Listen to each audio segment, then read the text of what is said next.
দর্শকের পক্ষে যারা যে আইনজীবী ফাইল ডিল করবে ওই আইনজীবীর বিরুদ্ধে অবস্থান নিতে হবে। এই সমস্ত বেঙ্গের ছাতার মতো মাদ্রাসা দিয়া এই মাদ্রাসার ভিতরে ছেলেকে ধরে আকাম করতেছে, মেয়ের সাথে অসামাজিক কাজ করতেছে, রাষ্ট্রের পক্ষ থেকে কোনো ব্যবস্থাপনা নাই। অনতি বিলম্বে এই সমস্ত মাদ্রাসাগুলোকে ফাইন্ড আউট করে যে এই মাদ্রাসায় এই সমস্ত ঘটনা হয় এইগুলোকে পানিশমেন্টের ব্যবস্থা করা দরকার। কথা বলে ঠিক না বেটে? অনেকে বলে আল্লাহর মাজারে গান হয়, শরীয়ত বিরোধী কাজ হয়, এই জন্য আমরা যাই এটা ভাঙতাম। মাজার ভাঙ্গে এমুকে খারাপ অমুকে খারাপ, এখানে গান হয়, এখানে অসামাজিক কাজ হয়, মাজার ভাঙতে যায়। আর তোমরা মাদ্রাসার ভিতরে যে হুজুর যে এত বড় জঘন্য কাজ একের উপর একটা নতুন না, সেই ওই ইতিহাস স্বাধীনতার আগে থেকে যে এরকম আকাম কুকাম চলতেছে, কই এখন তোমরা ওই মাদ্রাসা ভাঙতে যাইতে পারো না? এখন ঘুমাই রয়েছে কেন? মৌলবীরা ইসলামের স্লোগান দিয়ে যে রাজপথ গরম করো, এখন তোমরা কোথায় ঘুমাই রইছ? কোথায় ঘুমাই রইছ? আমরা বারবার বলছি যদি কোনো মাজারে অসামাজিক কাজ হয় আমরা ওই অসামাজিক কাজকে প্রতিরোধ করব। আল্লাহর ওলির মাজারে আক্রমণ করা যাবে না। এখন তোমাদের মাদ্রাসায় যে এরকম অপ্রীতিকর ঘটনা হয়, একের পর এক যে অসামাজিক কাজগুলো হচ্ছে, এখন তোমরা কি মাদ্রাসা ভাঙতে পারো না? এরার ইতিহাস জাতি এখন দেখতেছে, সিসি দিতেছে। লজ্জা মুখ দেখাইতে পারেন এই সমস্ত কুলাঙ্গার গুলোর কারণে। কথা বলেন ঠিক না বেটি? আবার অনেকে দালালিও করা শুরু করছে। ভাগ্য ভালো যে ডাক্তারটা ম্যাডামটা কি সুন্দর স্টেটমেন্টটা দিছে, এই হুজুরটার কথা কইছে, নাইলে তো মামলা এখনো তো চেষ্টা করতেছে টাকা টোকা দিয়া ওই বাদী পক্ষকে হুমকি টুমকি দিয়া এটাকে দাফন করে দেওয়ার জন্য। দাফন করার সুযোগ নাই। অপরাধী যে হবে তাকে অফকোর্স আইনের আওতায় আনতে হবে। কথা বলেন ঠিক না বেটে? আর দর্শকের পক্ষে যারা যে আইনজীবী ফাইল ডিল করবে ওই আইনজীবীর বিরুদ্ধে অবস্থান নিতে হবে। কথা বলুন ঠিক কিনা বেটে? এই জন্য আপনাদেরকে বলবো সতর্ক থাকবেন। ছেলে মেয়ে কোথায় পড়াবেন আল্লাহর হস্তে চিন্তা ভাবনা করে পড়ান। এদের কাছে ছেলে অনিরাপদ নাই, এদের কাছে মেয়ে অনিরাপদ নাই। আরে কুত্তাও তো একটা ভাদ্র মাসে কার্তিক মাসে যখন কুত্তাও যখন পাগল হয় তখনও তো কুত্তা ওই বড় কুত্তা দেখে, ছোট বাচ্চারা সে কিন্তু টাচ করে না। কথা কোন ঠিক না বেটে? এরা তো কুত্তার ছাই তো আরো অদম হয়ে গেছে। কথা বলে ঠিক না বেটে? জুতা দিয়া বাইরে ফাটাই যাওয়ার দরকার।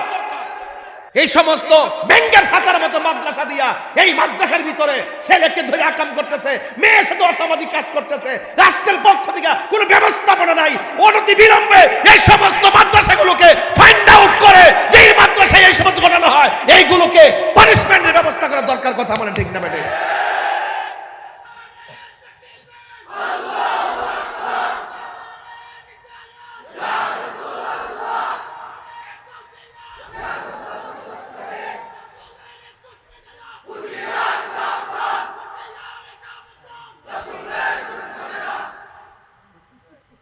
আমার কথা পরিষ্কার, আমার কথার মধ্যে কোনো ভাগ যোগ্য নাই।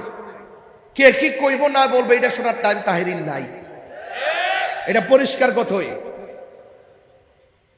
আবার সরকার দেখি যে আইসা আসছে ভালো, কিছু কিছু মন্ত্রী বসাইছে কয় প্রাইমারি স্কুলে ধর্মীয় শিক্ষক নিয়োগ দেওয়া হবে কওমি মাদ্রাসাকে, তাদের এলেম খুব বালা। এটা কি বৈষম্য না? আর কথা বৈষম্য কিনা বলেন? আর এই কথা কন্যা কি লেগা? আপনার দল হলে কি হয়েছে? আপনি তো সবার উদ্দেশ্যে রাজনীতি করবেন। যে বলে তারে কইতেই। এই দেশের ভিতরে সত্যিকার ইসলাম, সত্যিকার ধর্ম শিক্ষা, সত্যিকার ভক্তিমূলক শিক্ষা, সত্যিকার প্রেমের শিক্ষা হাকিকতেই আলিয়া মাদ্রাসায় দেওয়া হয়। এখন ওই মাদ্রাসার ভিতরে কিছু আবিষ ঢুকছে, নিবন্ধন আইছে, এখন আর আকীদা যাচাই বাছার সুযোগ নাই। এনটিআরসির মাধ্যমে নিবন্ধন দিয়া দে, যে বুঝে এরও দে, যে বুঝে না আমরা সাথে পড়ার যোগ্যতা নাই হেরও এনটিআরসিতে দিকে দিকে লিখা কিছু নাম্বার হয়, পরে এই যে তালিকা দিয়া এইটারে ফাড়াই দে, পরে খবর লিয়া দেখি এটা দুশ্মনের আসল। কই যাইবেন? শিক্ষা ব্যবস্থা কোথায় নিয়ে ফেলাইতেছে? কওমি মাদ্রাসা নাকি বলে ধর্মীয় শিক্ষা ভালো হয়। ওই ধর্ম শিক্ষা ভালো হয়, মাঝে মাঝে ছাত্র নিয়ে আকামও হয়। একমাত্র এদের বিরুদ্ধে আইনি কোনো অ্যাকশন না থাকার কারণে, তদবিরের কারণে আর স্বজনপ্রীতির কারণে ওই সমস্ত নাজেহালদের বিরুদ্ধে, বিয়াদবদের বিরুদ্ধে আইন না থাকার কারণে ওরা যা মনে চায় তাই করে। কথা বলে ঠিক না বেটে? আমি মাদ্রাসার শিক্ষা ব্যবস্থার বিরুদ্ধে না, একের পর এক ঘটনাগুলো ঘটতেছে কেন? জবাবদিহিতা না থাকার কারণে। কথা বলে ঠিক কিনা? আমি বলছি অপরাধী যে হোক তাকে শাস্তির আওতায় আনতে হবে। আর আমার মা বোনদেরকে বলবো, যে কোনো মাদ্রাসায় মেয়েদেরকে ভর্তি করাবেন না। আপনার মেয়ে আপনার ছেলে অন্য সব জায়গায় নিরাপদ না। নিজে নিয়ে যাবেন, আবার নিজে নিয়ে আসবেন। কোনো ধরনের বাসায় কাউকে রাখছেন তাকে দিয়েও পাঠাবেন না, কোনো কাজের মানুষ রাখছেন তাকে দিয়েও পাঠাবেন না। এখন এমন একটা অবস্থা হয়েছে আপনার সন্তানকে কিডন্যাপ করে। আজকে ঘটনা ঘটছে কি জানেন? ধান নিতে আসেন, অনেক থেকে ধান নেয় না, এক জায়গা থেকে আসছে ধান নেওয়ার জন্য, মালিক পক্ষ তাকে রাখছে, রাখার পরে একদিন বাড়িতে থাকছে, পরের দিন রাত্রিবেলা মালিকরে মাইরা ভিতরে স্বর্ণ গয়না যা আছে তারা লইয়ে গেছে। এবার বিশ্বাস করবেন কাকে? এখন কিন্তু আমরা খুব জীবন রিস্কের মধ্যে আছি। এই মব ভায়োলেন্স এই 2 বছরে যেভাবে বৃদ্ধি পেয়েছে, এগুলো আগে ছিল না। এগুলো কিন্তু এখন কেউ কাউকে মেরে ফেলাটাকে কিছুই মনে করে না। এদের লাগাম ধরতে হবে, অপরাধীর বিরুদ্ধে আইন লাগবে, শাস্তি লাগবে। কথা বলেন ঠিক না বেঠে? আর দিল যদি নরম করতে চান, অন্তর যদি শুদ্ধ করতে চান, তাইলে আল্লাহর ওলিদের দরবারে যান। যেখানে গেলে আপনি খুন কি বুঝবেন না, ধর্ষণ কি আবার মাথায় ঢুকবে না, এবং মানুষকে ঠকানো কি এগুলো মাথায় ঢুকবে না। তার একটাই চিন্তা থাকবে, বসে থাকবে হাটহাজারি, তার অন্তর পরে থাকবে সোনার মদিনা। কথা বলেন ঠিক না বেঠে? আল্লাহর ওলিদের দরবারে খাজা গরিবে নওয়াজ, তিনি এই ভারতবর্ষে এসেছিলেন বলেই তো এই জায়গা আলোকিত। কথা বলেন না কেন? আজকে আমরা খাজার বাবার শান যখন গায়, তখন তারা গাজা বাবা বলে। নাউজুবিল্লাহ কর না কেন? তারা তো নামই শুনতে পারে না, শুধুমাত্র বেতের বাড়ি খাইব দেখা, শুধুমাত্র মঈনুদ্দিন চিশতি রহমাতুল্লাহ কি কিছু মানে, আর নাইলে মানতো না। ওরা দেখছেন না আমার নবী পাক সাল্লাল্লাহু আলাইহি ওয়াসাল্লামের রওজা মুবারক পর্যন্ত ভেঙ্গে দেওয়ার ব্যাপারে গোপনে গোপনে ষড়যন্ত্র করে।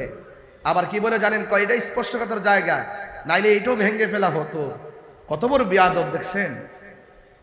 এদের সাথে ইসলামের এবং সমাজের কোনো সম্পর্ক। মাথায় রাখবেন, যা বলছি মাথায় রাখবেন। এখন হুজুররা ঘুমাই গেছে গা, চেয়ার পাইছে না, বেহেশতের টিকিট বেচছে মোটামুটি একবারে শুদ্ধ হয়ে গেছে গা। এখন আর সংসদরা 2 মাস 14 দিন গেছে ভাই, একটা লোক কথা কয় না। শুধুমাত্র কেমনে ক্ষমতাটা একটু বাড়াইতে পারবো মৌলবীটি, খালি সেই প্রসেসিং এ ব্যস্ত আছে। তবে মনে রাখো, 1 মাকে শীত যায় না।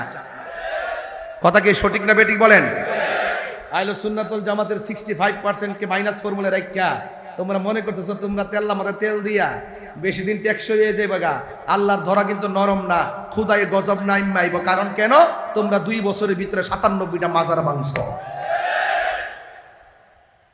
আল্লাহর গজব আসবে। মানে আদালি ওয়ালিয়ান ফাকাদ আযানতুহু বিল হারবে। যারা ওলি আল্লাহর বিরুদ্ধে অবস্থান নেয় তাদের উপরে খুদাই গজব করে। আসতেছে কেবল ক্ষেতেরইটা ক্ষেত ভাঙবে ইনশাআল্লাহ, আমি দেখে যাব। খাজা গরিবে নওয়াজের আব্বার নাম কি মনে আছে না আপনাদের? মোহাম্মদ গিয়াসউদ্দিন। আমার নামটা কি? তাহলে আমার আম্মা খুব বুদ্ধি করে নামটা রাখছে না? আলহামদুলিল্লাহ। কোনটা কি লেগে একটা তাবাররুক তো আছে, তাকাসসুস যেহেতু আমি গিয়াসউদ্দিন, একটা হিসাব নিকাশ তো। তা আমি যার ওয়াজ করতেছি, যদি ওনার আব্বাজানকে স্মরণ না করি, এটা হক আদায় হবে না। সিন্নি খাইলা কার দ্বারা মোল্লা চিনলা না। হ্যাঁ, গাছের গোড়ায় আপনি সন্তান এলএলবি পাস করতে পারেন, আপনি আইনজীবী হতে পারেন, আপনার বাবা কৃষক হতে পারে, কিন্তু আপনার কাছে আপনার বাবা অনেক সম্মানী। কথা বলেন ঠিক না বেঠিক? আমার পরিষ্কার কথা আর কি, এই জন্য আমি স্মরণ করলাম। অবশ্যই তিনি মাদারজাত ওলি, অবশ্যই সম্মান, কিন্তু বাবাকে তো মনে রাখতে হবে। বাবার নাম হলো হযরত গিয়াসউদ্দিন রহমাতুল্লাহ আলাইহি। ওনার আম্মা জান হলো উম্মুল ওয়ারা। উম্মুল ওয়ারা, আল্লাহু আকবার বলবেন না? ওনার আব্বা আম্মা দুনিয়ার থেকে বিদায় হয়ে গেছে। আচ্ছা, বাবা মা যার থাকে না, সংসারে হাল ধরতে হয় কি হয় না? যত কিছু আমরা যেভাবে আগে ঘুরছি, মনে মনে ভাবছি যে আব্বা বাজার করে নিয়ে আসবো, আমাদের টেনশন। আর বাবা যখন চলে যায় তখন মনে মনে ভাবতেছি, আরে ঘরে বলি যে কি কি নাই একটা তালিকা লিখে দাও। এত বড় তালিকা লিখে দে, দোকান থেকে যাইয়া বস্তা বইরা আইন না। যখন একদিন আনি তখন ক্লান্ত হয়ে যায়, পরের দিন একটা ছেলে ভাড়াই দেই। আরেকদিন দোকানদারে ফোন দিয়া যায়, আরেকজনকে পাঠায়। আর আমার বাপে তো এগুলা প্রতিদিন হাতে কইরা গেছে। আরে 10 টাকা ভাড়া না লাগবে, এই জন্য 10 টাকার ভাড়া না নিয়া 10 টাকা দিয়া সন্তানের জন্য কয়েকটা কলা কিনে আনছে, আমার পোলা খাইলে প্রোটিন হবে। এভাবে হাতের মধ্যে 2 হাতে ধরে ব্যাগ নিয়া আমার বাপ বাজার করে আইন না আমাদেরকে মানুষ করছে। এটা কি ভুললে গেলে চলবো? আর এটা বললে কি আমার লজ্জার কোনো ব্যাপার আছে? মা কি জিনিস? মা কইছে ফুত তোর আব্বা তো খাইছে না, তোর আব্বারে লইয়া খামু। অথচ ফুতাইত্রে পেট ভইরা ভাত খাওয়াইছে, ছেলে মেয়েগুলাকে পেট ভইরা ভাত খাওয়াইছে। খবর নিয়ে দেখলাম পাতিলের ভিতরে আর খাবার।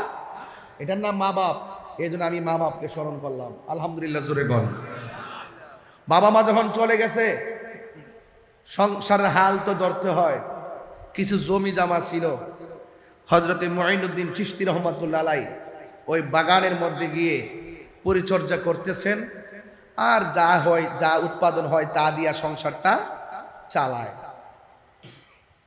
একদিন যখন তিনি গেলেন বাগানে, যাওয়ার পরে একটা দরবেশ আসলেন। দরবেশ আসার পরে তখন দরবেশের চেহারার দিকে তাকিয়ে হযরতে মুঈনুদ্দিন চিশতি রহমাতুল্লাহ আলাইহি বাগান থেকে কিছু ফল দিয়ে ওনাকে মেহমানদারি করলেন।